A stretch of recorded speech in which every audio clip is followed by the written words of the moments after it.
ഓർമ്മകളിൽ MGS. നമസ്കാരം.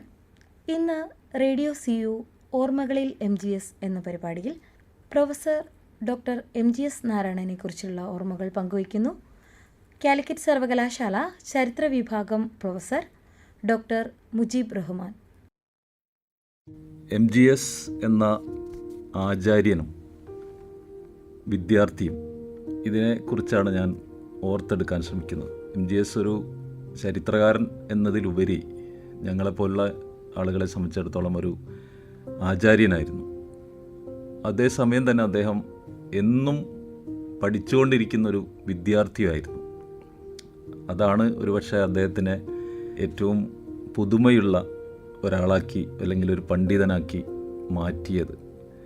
പഠിക്കുന്ന കാലഘട്ടം മുതൽ തന്നെ അദ്ദേഹം ഒരു ജിജ്ഞാസുവായിരുന്നു.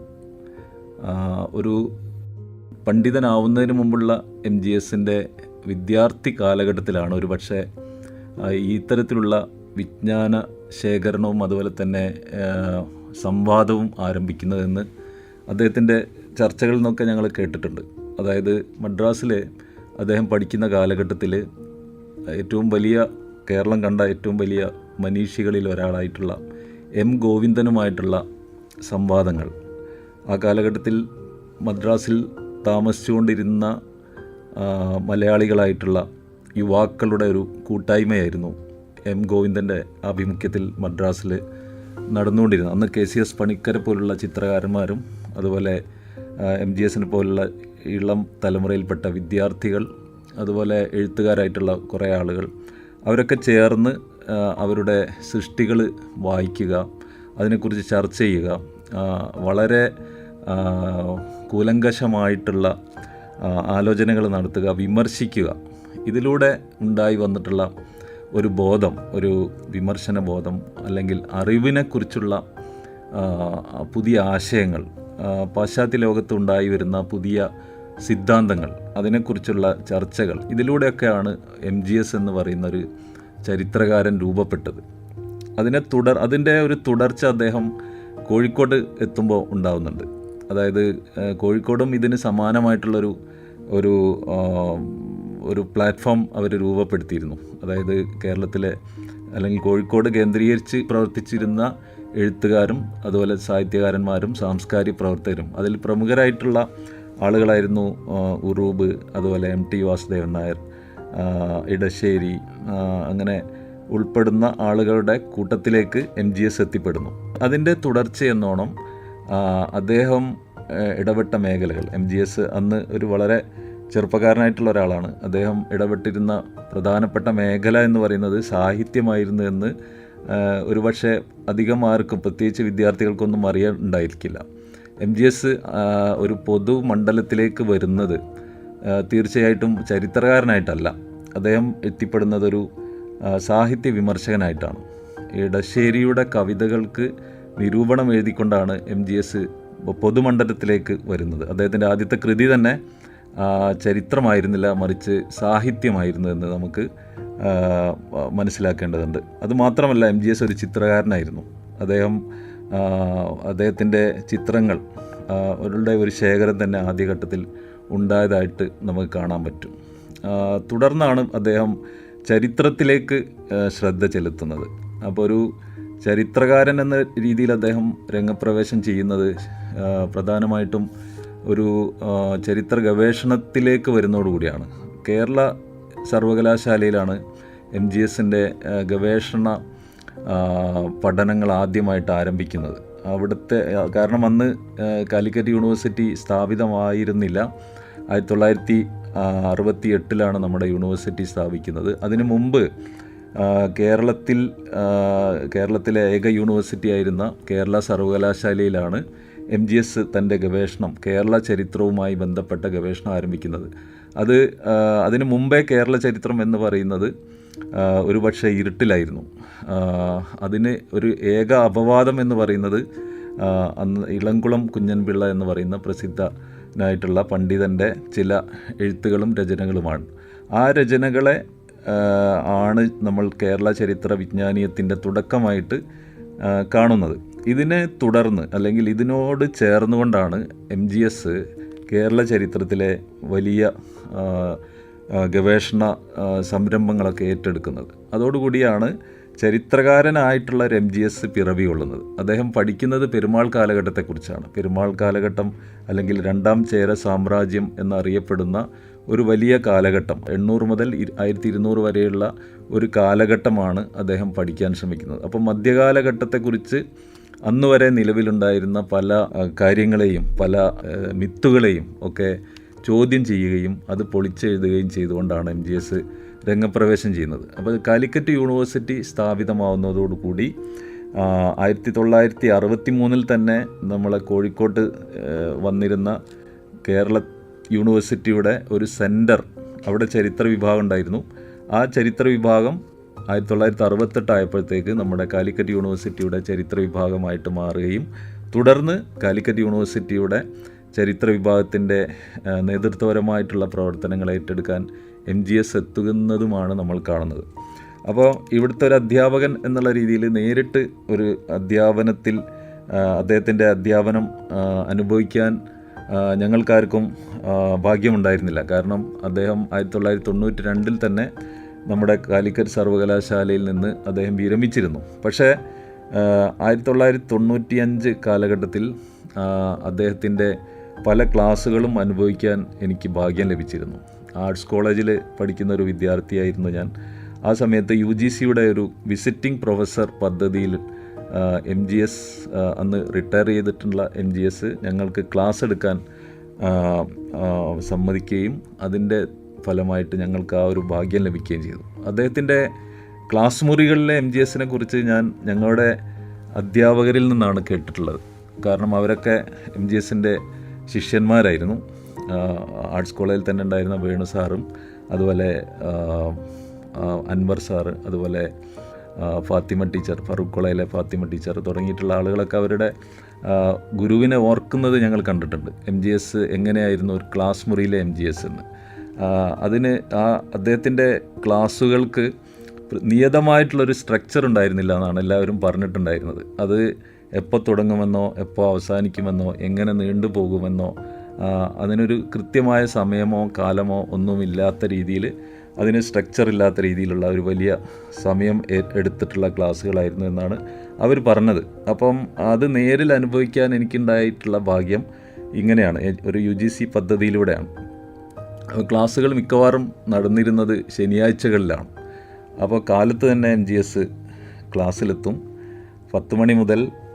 അത് പിന്നീട് ഞങ്ങളെപ്പോഴാണോ മടുക്കുന്നത്, ക്ഷീണിക്കുന്നത്, അതുവരെയായിരുന്നു അദ്ദേഹത്തിൻ്റെ ക്ലാസ്.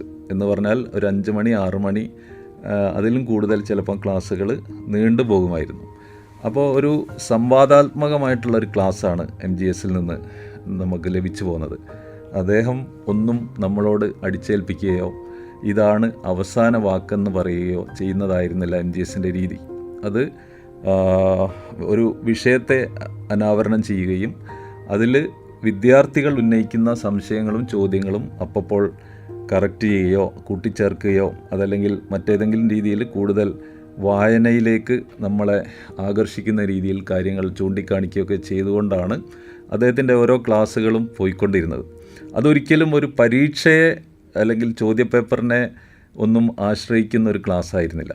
അത് നമ്മൾക്ക് പഠിച്ചത് കൊണ്ടോ അല്ലെങ്കിൽ അത് അദ്ദേഹത്തിൻ്റെ ക്ലാസ്സുകൾ അതേപടി നമ്മൾ നോട്ടെടുത്തുകൊണ്ടോ പരീക്ഷയിൽ വിജയിക്കാമെന്നോ കൂടുതൽ മാർക്ക് കിട്ടാമെന്നോ ഒരു മോഹം നമ്മൾക്ക് ഉണ്ടാവാൻ പാടില്ല എന്നുള്ള രീതിയിൽ തന്നെ ആയിരുന്നു അദ്ദേഹത്തിൻ്റെ ക്ലാസ്സുകൾ. പക്ഷേ ഭാവിയിൽ ഒരു ഗവേഷണത്തിലേക്കോ അല്ലെങ്കിൽ അത്തരത്തിലുള്ള തുടർ പ്രവർത്തനങ്ങളിലേക്കോ വായനകളിലേക്കോ പോകുന്ന വിദ്യാർത്ഥികളെ സംബന്ധിച്ചിടത്തോളം അത്തരം ക്ലാസ്സുകൾ വലിയൊരു അമൂല്യമായ ഒരു ക്ലാസ് തന്നെയായിരുന്നു, അല്ലെങ്കിൽ അത്തരത്തിലുള്ള ഒരു അനുഭവമായിരുന്നു. അപ്പോൾ ഒരിക്കലും അത് നമുക്കൊരു ക്ലാസ് എന്നുള്ള രീതിയിൽ പറയാൻ പറ്റില്ല. അതൊരു വിജ്ഞാന ഉൽപ്പാദകരായി മാറേണ്ട വിദ്യാർത്ഥികൾക്ക് അതൊരു വലിയ അനുഗ്രഹമായിട്ടും അമൂല്യമായ നിധിയുമായിട്ടാണ് നമുക്ക് തോന്നുക അല്ലെങ്കിൽ അനുഭവപ്പെടുക. MGS പൊതുവിൽ ഒരു നേരത്തെ പറഞ്ഞ അനുഭവങ്ങളുടെ വെളിച്ചത്തിൽ നമ്മൾ എന്താണ് നമ്മളിൽ നിന്ന് അല്ലെങ്കിൽ ഒരു ചരിത്ര വിദ്യാർത്ഥി എങ്ങനെയാണ് കാര്യങ്ങൾ ഉൾക്കൊള്ളേണ്ടത് എന്നതിനെക്കുറിച്ച് അദ്ദേഹം എപ്പോഴും ഓർമ്മിപ്പിക്കാറുണ്ടായിരുന്നു.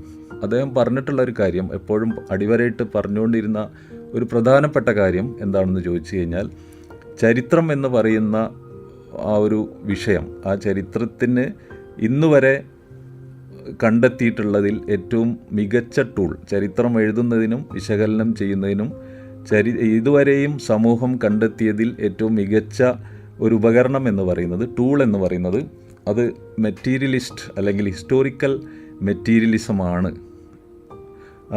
എന്ന് അദ്ദേഹം ഓർമ്മപ്പെടുത്തുമായിരുന്നു. അപ്പം അദ്ദേഹം മാർക്സിസ്റ്റ് ചരിത്രകാരനല്ല, അതിൻ്റെ കൃത്യമായ രീതിയിൽ ഒരു മാർക്സിസ്റ്റ് ചരിത്രകാരനല്ലെങ്കിലും അദ്ദേഹം പലപ്പോഴും പിന്തുടർന്നത്, അല്ലെങ്കിൽ എല്ലായ്പ്പോഴും പിന്തുടർന്ന ഒരു മാർക്സിസ്റ്റ് വിശകലന ചരിത്ര പദ്ധതിയാണ്.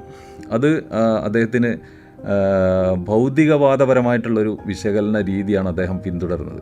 അതുകൊണ്ടാണ് അദ്ദേഹം നേരത്തെ തൻ്റെ ഗുരു തുല്യനായിട്ടുള്ള ഇളംകുളത്തിൻ്റെ തന്നെ പല വാദങ്ങളെയും അതുപോലെ തന്നെ സിദ്ധാന്തങ്ങളെയും പൊളിച്ചെഴുതാൻ MGSനെ പ്രേരിപ്പിച്ചത് ഇത്തരത്തിലുള്ള ഒരു വിശകലന മാതൃക പിന്തുടർന്നതുകൊണ്ടാണെന്ന് നമുക്ക് പറയാൻ പറ്റും. അതുമാത്രമല്ല, അതായത് കേരളത്തിലെ മധ്യകാലഘട്ടത്തിലെ ചേരന്മാരുടെ ഭരണത്തെക്കുറിച്ച് ഇളംകുളത്തിൻ്റെ വാദം അതൊരു സാമ്രാജ്യമായിരുന്നു എന്നാണ്. ചേര സാമ്രാജ്യം എന്നുള്ള ആ ഒരു കൺസെപ്റ്റ് പൊളിച്ചെഴുതാൻ അദ്ദേഹത്തിനെ പ്രേരിപ്പിക്കുന്നത് അദ്ദേഹത്തിൻ്റെ തുടർ പഠനങ്ങളാണ്. അതിൽ നിന്ന് അദ്ദേഹം പറയുന്നത് അതൊരു സാമ്രാജ്യമായിരുന്നില്ല, മറിച്ച് ഒരു സ്റ്റേറ്റ് ആയിരുന്നു. ചേര ഒരു സ്റ്റേറ്റ് മാത്രമായിരുന്നു, ഒരു ഭരണകൂടം എന്നുള്ള രീതിയിൽ മാത്രമേ അതിനെ കാണാൻ കഴിയുമെന്ന് ഉള്ള രീതിയിൽ പറയുന്നു. അപ്പോൾ അത് മാത്രമല്ല, നൂറ്റാണ്ട് യുദ്ധം എന്ന് പറയുന്ന ഒരു യുദ്ധത്തെക്കുറിച്ച് അദ്ദേഹം ചോദ്യം ചെയ്യുന്നുണ്ട്. അതും ഇളംകുളത്തിൻ്റെ ഒരു കോൺസെപ്റ്റായിരുന്നു. ചേരന്മാരും ചോളന്മാരും തമ്മിൽ ഒരു നൂറ്റാണ്ടോളം നിലനിന്നിരുന്ന യുദ്ധങ്ങളുടെ ഒരു പരമ്പരയെക്കുറിച്ചാണ് അദ്ദേഹം പറയുന്നത്. പക്ഷേ ഇളംകുളത്തിൻ്റെ ആ ഒരു വാദത്തിനെയും MGS ചോദ്യം ചെയ്യുന്നുണ്ട്. അങ്ങനെ നൂറ്റാണ്ട് യുദ്ധം എന്ന് പറയുന്ന ഒരു മിത്ത് മാത്രമാണെന്ന് അദ്ദേഹം പറയാൻ കാരണം അതാണ്. അതുപോലെ തന്നെ കേരള ചരിത്രവുമായി ബന്ധപ്പെട്ട ഐതിഹ്യങ്ങൾ, പലതരത്തിലുള്ള കേരളോൽപ്പത്തിയിൽ പറയുന്ന പല ഐതിഹ്യങ്ങളെയും ചോദ്യം ചെയ്യുന്നതിൽ പ്രമുഖനായിരുന്നു MGS സാറ്. അപ്പോൾ ഈ രീതിയിൽ കേരള ചരിത്രത്തെ നവീകരിക്കാൻ ഒരുപാട് ഐതിഹ്യങ്ങൾ അദ്ദേഹത്തിൻ്റേതായ നിരീക്ഷണത്തിലൂടെയും അദ്ദേഹം പിന്തുടർന്ന രീതിശാസ്ത്രത്തിൻ്റെയും വെളിച്ചത്തിൽ പൊളിച്ചെഴുതാൻ സാധിക്കുന്നുണ്ട്. അപ്പോൾ കേരളം ഇന്ന്, അല്ലെങ്കിൽ കേരള ചരിത്രം എന്ന് ഇന്ന് നമ്മൾ പറയുന്ന ഈ ഒരു ചരിത്രം ഇത്ര ശാസ്ത്രീയവും യുക്തിഭദ്രവും അതല്ലെങ്കിൽ ഭൗതികവാദപരവുമായിട്ട് നിൽക്കുന്നുണ്ടെങ്കിൽ അതിൻ്റെ പിന്നിൽ പ്രവർത്തിച്ച ഏറ്റവും പ്രധാനപ്പെട്ട ഒരു വ്യക്തി MGS ആണെന്ന് നമുക്ക് പറയാൻ പറ്റും. MGS ശാസ്ത്രീയത എന്ന് പറയുന്ന, അല്ലെങ്കിൽ അറിവിൻ്റെ ശാസ്ത്രീയത പൂർണ്ണമായും ഉൾക്കൊണ്ട ഒരു വ്യക്തിയായിരുന്നു. അതുകൊണ്ടാണ് അദ്ദേഹം താൻ പറഞ്ഞ കാര്യങ്ങളാണ് അവസാന വാക്ക് എന്ന് ഒരിക്കലും പറയാതിരുന്നത്. ഞാൻ പറയുന്നതാണ് ശരിയെന്ന് നമ്മൾ അധ്യാപകരോ മറ്റുള്ളവരോ പറയുന്നത് പൊതുവിൽ നമ്മൾ കേൾക്കാറുണ്ട്. അല്ലെങ്കിൽ ആ ഒരു ബോധം അവർ അറിഞ്ഞോ അറിയാതെയോ പിന്തുടരുന്നത് നമ്മൾ കാണാറുണ്ട്. പക്ഷേ MGS ഒരിക്കലും ആ രീതിയിലായിരുന്നില്ല തൻ്റെ വിദ്യാർത്ഥികളോടും തന്നെ ബന്ധപ്പെടുന്ന ആളുകളോടും പുലർത്തിയിരുന്ന ഒരു ഭാവം. അദ്ദേഹം എപ്പോഴും അറിവ് എന്ന് പറയുന്നത് എപ്പോഴും പുതുക്കപ്പെടുന്നതാണെന്നും അതാണ് ശാസ്ത്രത്തിൻ്റെ ഒരു പൊതുവായിട്ടുള്ള നിലപാട്. അറിവ് നിരന്തരം പുതുക്കപ്പെടുന്നതാണ്. അറിവ് മറ്റുള്ളവർ അല്ലെങ്കിൽ പുതിയ കണ്ടെത്തലുകളിലൂടെ അത് നവീകരിക്കപ്പെടുന്നതാണ്. ആ ഒരു നിലപാട് തൻ്റെ ജീവിതകാലം മുഴുവൻ അദ്ദേഹം പിന്തുടർന്നിരുന്നു.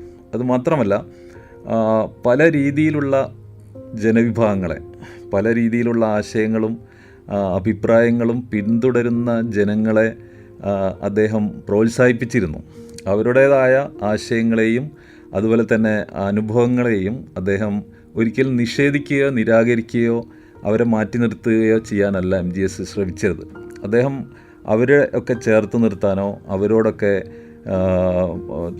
ഒരു സമീകൃത, അല്ലെങ്കിൽ അവരെ തൻ്റെ ഭാഗമായിട്ട്, തൻ്റെ കാഴ്ചപ്പാടിൻ്റെയൊക്കെ ഭാഗമായിട്ട് അവരെയും കൂട്ടി ചേർക്കാനോ അവരുടെ കൂടെ നിൽക്കാനോ ഒക്കെയാണ് അദ്ദേഹം ശ്രമിച്ചത്. അതിൻ്റെ അർത്ഥം അദ്ദേഹം ഒരു പൂർണ്ണ ജനാധിപത്യവാദിയായിരുന്നു എന്നാണ് എൻ്റെ അനുഭവത്തിൽ നിന്ന് എനിക്ക് മനസ്സിലായിട്ടുള്ളത്. മറ്റൊരു കാര്യം, അദ്ദേഹം പൂർണ്ണമായ ഒരു മതേതരവാദിയായിരുന്നു.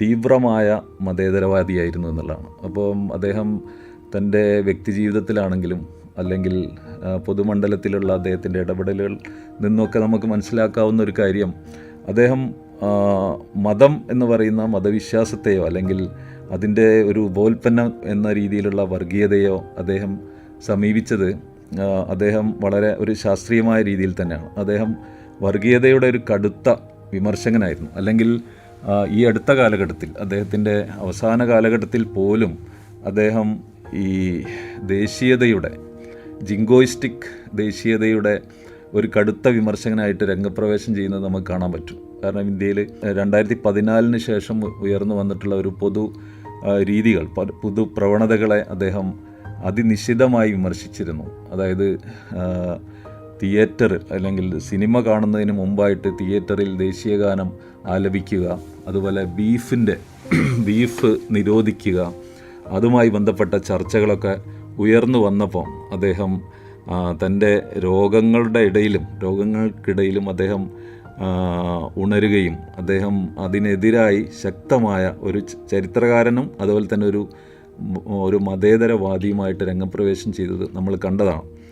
അപ്പം എങ്ങനെയാണ് ദേശീയത ജനങ്ങൾക്കെതിരായി മാറുന്നത് എന്ന് അദ്ദേഹത്തിൻ്റെ ചരിത്ര പാണ്ഡിത്യത്തിലൂടെ ആശയങ്ങൾ സ്വരൂപിക്കുകയും അത് പ്രചരിപ്പിക്കുകയും പല മാധ്യമങ്ങളിലൂടെ അദ്ദേഹം അത് ജനങ്ങളിൽ എത്തിക്കാൻ ശ്രമിക്കുകയും ചെയ്തു. ആരാണ് യഥാർത്ഥ ദേശീയവാദി എന്നും ആരാണ് കപട ദേശീയവാദികളെന്നൊക്കെ അദ്ദേഹം വളരെ ശക്തമായിട്ടത് വാദിക്കും. അതുപോലെ തന്നെ ബീഫുമായി ബന്ധപ്പെട്ട് അതിനെതിരായിട്ടുള്ള ഒരു വികാരം അല്ലെങ്കിൽ അതിനെതിരായി ഒരു രാഷ്ട്രീയമായിട്ടുള്ള ഇടപെടലുകൾ ഉണ്ടായപ്പം ഭക്ഷണത്തിൻ്റെ രാഷ്ട്രീയത്തെക്കുറിച്ചും ചരിത്രത്തെക്കുറിച്ചും അദ്ദേഹം സുദീർഘമായിട്ട് എഴുതുകയും പ്രസംഗിക്കുകയും ചെയ്യുകയുണ്ടായി. അപ്പം ബീഫിനെക്കുറിച്ച് അദ്ദേഹം പറഞ്ഞത് ഋഗ്വേദ കാലം മുതൽ ബീഫ് ഇന്ത്യയിലെ ഒരു പ്രധാന ഭക്ഷണ വിഭവമാണ് എന്നാണ്.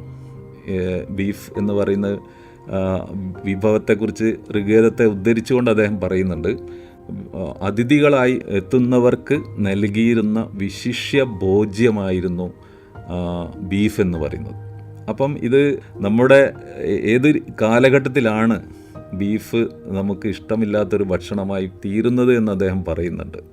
അതിന് കാരണമായിട്ട് അദ്ദേഹം പറയുന്നത് ആര്യ അല്ലെങ്കിൽ ഹിന്ദു പാരമ്പര്യത്തിനകത്തുള്ള ഒരു വിഭാഗം ബുദ്ധിസത്തെയും ജൈനിസത്തെയും സ്വീകരിക്കാൻ തുടങ്ങിയത് മുതലാണ് അവർ അഹിംസാവാദികളായപ്പം അതിൻ്റെ സ്വാധീന ഫലമായിട്ടാണ് ഇന്ത്യയിലെ ഹിന്ദു പാരമ്പര്യത്തിനകത്തും വരുന്നത് ഈ അഹിംസയും അതിൻ്റെ ഭാഗമായിട്ട് ഈ രീതിയിലുള്ള ബീഫ് വർജിക്കുന്നതും കണ്ടുവരുന്നത് എന്ന് അദ്ദേഹം ചരിത്രപരമായിട്ട് തന്നെ ഇന്ത്യയിലെ മറ്റ് ചരിത്രകാരന്മാരും സമാനമായിട്ടുള്ള ആശയങ്ങൾ മുന്നോട്ട് വെച്ചു.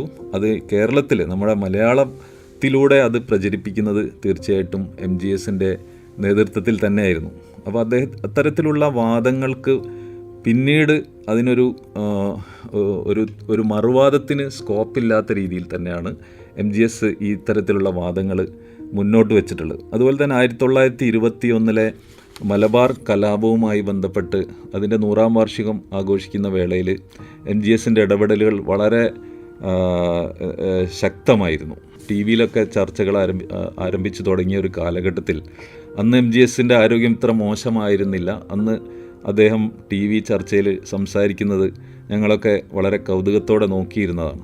അത് അവതാരകനും അതുപോലെ തന്നെ അതിലെ ഹിന്ദു ഐക്യവേദി പോലുള്ള ചില സംഘടനകളുടെ പ്രതിനിധികളും ഇതിനെ ഈ 1921 മലബാർ കലാപത്തെ അത് സ്വാതന്ത്ര്യ സമരമായിരുന്നില്ല, അതിൻ്റെ ഭാഗമായിരുന്നില്ല എന്നും അത് കേവലം ഒരു വർഗീയ കലാപമായിരുന്നു എന്നും വാദിക്കാൻ ശ്രമിച്ചപ്പോൾ അതിനെ വളരെ ചരിത്രപരമായിട്ടുള്ള പാണ്ഡിത്യത്തിൻ്റെ വെളിച്ചത്തിലും അതിൻ്റെ വളരെ അവധാനതയോടും കൂടി MGS ഇടപെട്ട് ആ ചർച്ചയെ മുന്നോട്ട് കൊണ്ടുപോകുന്നത് ഞങ്ങളൊക്കെ നോക്കി നിന്നതാണ്.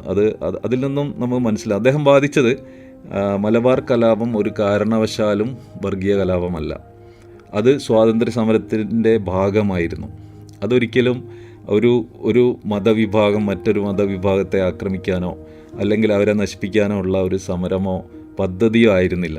മറിച്ച് സ്വാതന്ത്ര്യ സമരത്തിൻ്റെ ഗാന്ധിജിയും മറ്റും നൽകിയ ആഹ്വാനത്തിൻ്റെ വെളിച്ചത്തിൽ ആവേശഭരിതരായിരുന്ന ഒരു കൂട്ടം ദേശാഭിമാനികൾ നടത്തിയിരുന്ന സമരമായിരുന്നു എന്ന് തന്നെയാണ് അദ്ദേഹം അതിന് അടിവരയിട്ട് പറഞ്ഞത്. അതോടുകൂടി ഒരു വർഷക്കാലം നീണ്ടു നിന്നിരുന്ന സംവാദങ്ങൾ, അത് മറ്റ് ദിശയിലേക്ക് മാറുമായിരുന്ന സംവാദത്തെ MGS വളരെ യുക്തിഭദ്രവും ചരിത്രഭദ്രവും ആക്കി മാറ്റുകയാണ് ചെയ്തത്. അപ്പോൾ ഇത്തരത്തിൽ ഒരു ചരിത്രകാരൻ MGS ഒരിക്കലും ഒരു ആംചെയർ ഹിസ്റ്റോറിയൻ ആയിരുന്നില്ല എന്ന് തെളിയിച്ചിട്ടുണ്ട്. പല ഘട്ടങ്ങളിലും, അതായത് കേരളത്തിൻ്റെ വിവിധ ഭാഗങ്ങളിൽ അവശേഷിച്ചിരുന്ന ചരിത്രത്തിൻ്റെ തന്നെ തെളിവുകളെ ശേഖരിക്കുന്നതിലും അത് കാലിക്കറ്റ് സർവകലാശാലയിൽ ഒരു മ്യൂസിയം ആരംഭിക്കുന്നതിലൊക്കെ എത്തിച്ചു നിൽക്കുന്നത് അദ്ദേഹവും ജനങ്ങളുമായിട്ടുള്ള ഇടപെടലിൻ്റെ ഒരു ഭാഗമായിരുന്നു. ഒന്ന്. രണ്ടാമത്തത്, അദ്ദേഹം ഒരിക്കലും ഒരു ശീതീകരിച്ച മുറിയിൽ ഇരുന്ന് ചരിത്രം എഴുതിയിരുന്ന ഒരു ആംചെയർ ഹിസ്റ്റോറിയൻ ആയിരുന്നില്ല എന്നുള്ളതാണ്. മറ്റൊന്ന്, അദ്ദേഹത്തിൻ്റെ ഇടപെടലുകളിലൂടെ ഉണ്ടായിട്ടുള്ള നമ്മുടെ സർക്കാരിലും മറ്റുമൊക്കെ ഉണ്ടായിട്ടുള്ള ചരിത്രത്തെക്കുറിച്ചുള്ള ഒരു ബോധത്തെ ആണ് നമ്മൾ എടുത്തു കാണിക്കേണ്ടത്. അതായത് ഇടക്കൽ ഗുഹ എന്ന് പറയുന്നത് നമ്മുടെ കേരള സംസ്കൃതിയുടെ അല്ലെങ്കിൽ ഈ ജനവിഭാഗത്തിൻ്റെ തന്നെ ജീവിതത്തിൻ്റെ, സാമൂഹ്യ ജീവിതത്തിൻ്റെയും അല്ലെങ്കിൽ നമ്മുടെ ആവാസ വ്യവസ്ഥയുടെയൊക്കെ തന്നെ ആദ്യത്തെ കണികകളാണ്. അത് പുറം ലോകത്തേക്ക് കൊണ്ടുവരികയും അതൊരു സംരക്ഷിക്കപ്പെടേണ്ട ഒരു പൈതൃകത്തിൻ്റെ ഭാഗമാണെന്ന് ലോകത്തെയും അതുപോലെ തന്നെ നമ്മുടെ ഭരണാധികാരികളെയൊക്കെ അറിയിക്കുന്നതിലും അതിന് നടപടിയെടുക്കുന്നതിനും മുന്നിൽ നിന്നത് MGS സാറായിരുന്നു. അതിൻ്റെ ഭാഗമായിട്ടാണ് ഇന്ന് അതൊരു സംരക്ഷിതമായിട്ടുള്ള ഒരു പൈതൃകത്തിൻ്റെ പട്ടികയിൽ വരികയും അത് സംരക്ഷിക്കപ്പെടുകയൊക്കെ ചെയ്യുന്നതെന്ന് നമുക്ക് അഭിമാനത്തോടു കൂടി പറയാൻ പറ്റും. അതുപോലെ തന്നെ മറ്റുള്ള പ്രദേശങ്ങളിലെ ഒരുപാട് ഉപേക്ഷിക്കപ്പെട്ടിരുന്ന ചരിത്ര സ്മാരകങ്ങൾ അത് കണ്ടെത്തുകയും അത് അവിടെ തന്നെ സംരക്ഷിക്കേണ്ടത് അങ്ങനെ ചെയ്യുകയും ബാക്കിയുള്ളവ മറ്റ് പ്രദേശങ്ങളിലേക്കോ അല്ലെങ്കിൽ അതിനുള്ള സ്ഥാപനങ്ങളിലേക്കോ മാറ്റി അതിനെ സംരക്ഷിക്കാൻ ശ്രമിക്കുകയും ചെയ്യണമെന്നുള്ള ഒരു അവബോധം അദ്ദേഹമാണ് വളർത്തുന്നത്. മറ്റൊന്ന്, അദ്ദേഹത്തിന് ഉണ്ടായിരുന്ന ആഗോളപരമായ ബന്ധങ്ങളും അദ്ദേഹത്തിൻ്റെ അത്തരത്തിലുള്ള എൻഗേജ്മെൻറ്റുകളാണ്. അദ്ദേഹം ഇവിടുത്തെ അധ്യാപകനായിരിക്കെ തന്നെ ലണ്ടനിൽ സോയസിൽ, അതായത് school of oriental and African സ്റ്റഡീസിലെ ഒരു വിസിറ്റിംഗ് പ്രൊഫസറായിട്ട് 2 വർഷക്കാലം ഉണ്ടായിരുന്നു. ആ കാലഘട്ടത്തിൽ അദ്ദേഹം ഇന്ത്യൻ ചരിത്രം എങ്ങനെയാണ് മറ്റുള്ള ലോകത്തിന് പഠിപ്പിക്കേണ്ടത്, അല്ലെങ്കിൽ അതായിരുന്നു അദ്ദേഹത്തിൻ്റെ ഉത്തരവാദിത്തം. അദ്ദേഹം അവിടെ പ്രത്യേകിച്ചുള്ള ലെക്ചറുകൾ ഉണ്ടായിരുന്നു. അതുപോലെ തന്നെ മറ്റ് സെഷനുകളിൽ അദ്ദേഹം ഇന്ത്യ ചരിത്ര വിദഗ്ധനായിട്ട് അവിടെ ഇടപെട്ടിരുന്നു. അതുപോലെ തന്നെ പല ഗവേഷണ വിദ്യാർത്ഥികൾക്കും അവിടെ അദ്ദേഹം ഗൈഡ് ചെയ്യേണ്ടതുണ്ടായിരുന്നു. അത്തരത്തിലുള്ള കാര്യങ്ങളിൽ അദ്ദേഹം ഇടപെട്ടിരുന്നു. അതുപോലെ തന്നെ ജപ്പാനിലെ ടോക്കിയോ യൂണിവേഴ്സിറ്റിയിൽ ദക്ഷിണേന്ത്യയുമായി ബന്ധപ്പെട്ട ചരിത്രത്തെ വിശകലനം ചെയ്യുന്നതിനും അത് ഒരു കൂട്ടായ ഒരു പ്രോജക്റ്റായിട്ട് വർക്ക് ചെയ്യുന്നതിന് കറാഷിമയെ പോലുള്ള ചരിത്രകാരന്മാരുമായി ചേർന്നുകൊണ്ട് അദ്ദേഹം ടോക്കിയോ യൂണിവേഴ്സിറ്റിയിൽ പ്രവർത്തിച്ചിരുന്നു കുറച്ചു കാലം. അതുപോലെ തന്നെ അദ്ദേഹം റഷ്യയിൽ സന്ദർശനം നടത്തുകയും അവിടുത്തെ ചരിത്രകാരന്മാരുമായിട്ട് ഇടപെടുകയും ഒക്കെ ചെയ്തിരുന്നു. അങ്ങനെ ലോകത്തിൻ്റെ E.P. തോംസനെ പോലുള്ള ബ്രിട്ടീഷ് മാർക്സിസ്റ്റ് ഹിസ്റ്റോറിയനെ ഇന്ത്യൻ ഹിസ്റ്ററി കോൺഗ്രസ് കാലിക്കറ്റ് സർവകലാശാലയിൽ നടക്കുമ്പോൾ ഇങ്ങോട്ട് ക്ഷണിക്കുകയും ഇവിടുത്തെ സെഷനുകൾ പങ്കെടുപ്പിക്കുകയും ചെയ്തത് MGSൻ്റേതായ വ്യക്തിബന്ധങ്ങൾ കൊണ്ടായിരുന്നു. അപ്പോൾ അത്തരത്തിൽ അദ്ദേഹം ഒരു മികച്ച സംഘാടകനും അതുപോലെ തന്നെ ആളുകളുമായിട്ട് സംവദിക്കുന്നതിൽ തൽപരനും ഒക്കെ ആയിട്ടുള്ളൊരു വ്യക്തിത്വമായിട്ടാണ് നമ്മൾ ഇന്ന് കാണുന്നത്. തിരിഞ്ഞു നോക്കുമ്പോൾ അങ്ങനെ കാണുന്നു. അതുപോലെ തന്നെ അദ്ദേഹം പൊതുവിൽ അദ്ദേഹത്തിന് അധികാരങ്ങളോട് വലിയ പ്രതിപത്തിയൊന്നും ഉണ്ടായിരുന്നില്ല. അധികാരങ്ങളോട് കാര്യമായി ഒരു താല്പര്യമൊന്നും പുലർത്താത്ത ഒരു വ്യക്തിത്വമായിട്ടാണ് നമ്മൾ പലപ്പോഴും കണ്ടത്. പക്ഷേ ചില ഘട്ടങ്ങളിൽ അദ്ദേഹം ഇന്ത്യ ചരിത്രത്തിൻ്റെ തന്നെ ചരിത്ര രചനയുടെ തന്നെ ഏറ്റവും ഉയർന്ന ബോഡിയായിട്ടുള്ള ഇന്ത്യൻ കൗൺസിൽ ഫോർ ഹിസ്റ്റോറിക്കൽ റിസർച്ചിൻ്റെ ഭരണാധികാരിയായിട്ട് മാറുന്നതും നമ്മൾ കാണുന്നുണ്ട്. അതിൻ്റെ ഉദ്ദേശം ചരിത്രത്തെ വളച്ചൊടിക്കാനുള്ള ശ്രമങ്ങൾ നടന്നുകൊണ്ടിരിക്കുന്ന ഒരു കാലഘട്ടത്തിൽ അതിനെ തിരിച്ചു കൊണ്ടുവരാനുള്ള ശ്രമത്തിൻ്റെ ഭാഗമായിട്ടായിരിക്കണം അദ്ദേഹം ആ സ്ഥാനം എത്തുകയും അതിനു വേണ്ടിയുള്ള ശ്രമങ്ങൾ നടത്തുകയൊക്കെ ചെയ്തിട്ടുള്ളത്.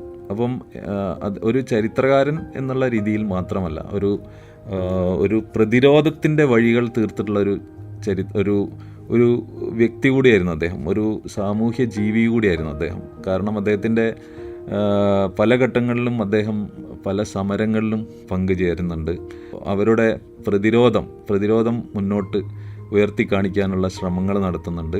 അതുപോലെ തന്നെ ഏറ്റവും നല്ലൊരു ഉദാഹരണമാണ് കോഴിക്കോടുള്ള മാനാഞ്ചിറ വെള്ളിമാടുകുന്ന് റോഡിൻ്റെ പണി നടക്കുമ്പോൾ അതിൻ്റെ വീതി കൂട്ടാനുള്ള ഒരു സമരം നടക്കുമ്പോൾ അവിടുത്തെ നാട്ടുകാർ ഇതിൻ്റെ ചെയർമാനായിട്ട്, ഈ സമരസമിതിയുടെ ചെയർമാനായിട്ട് MGSനെയാണ് നോമിനേറ്റ് ചെയ്യുന്നത്. അത് അദ്ദേഹം സ്വീകരിക്കുന്നുണ്ട്. അപ്പം അവിടെ അത്തരത്തിലുള്ള ഒരു സമരത്തിന്, ഒരു ജനകീയ സമരത്തിൻ്റെ മുന്നിൽ നിൽക്കാനും അത് ഏറ്റെടുക്കാനും അത് ലക്ഷ്യത്തിലെത്തുന്നത് വരെ സമരം ചെയ്യാനൊക്കെ ഉള്ള ഒരു മനസ്സുകൂടിയുള്ള ഒരു പൊതുപ്രവർത്തകനെയും നമുക്ക് MGSൽ കാണാൻ പറ്റും. അപ്പോൾ MGS എന്ന് പറയുന്ന 3 അക്ഷരം ഒരു ഇതിഹാസ തുല്യമായ ജീവിതമാണ് അദ്ദേഹം നയിച്ചിട്ടുള്ളത്. ഏകദേശം 9 പതിറ്റാണ്ട് കാലം അതിന് മുകളിലായി അദ്ദേഹം ഈ കേരളീയ സമൂഹത്തിലുണ്ടായിരുന്നു. അദ്ദേഹത്തിൻ്റെ ഇടപെടലുകൾ, അദ്ദേഹം ഒരു ചരിത്രകാരൻ എന്ന രീതിയിലും ഒരു പണ്ഡിതൻ എന്ന രീതിയിലും ഒരു സാമൂഹ്യ ജീവി എന്ന രീതിയിലും അദ്ദേഹം ഇടപെട്ടുകൊണ്ടിരുന്നു, നമ്മളെ സജീവമാക്കിക്കൊണ്ടിരുന്നു.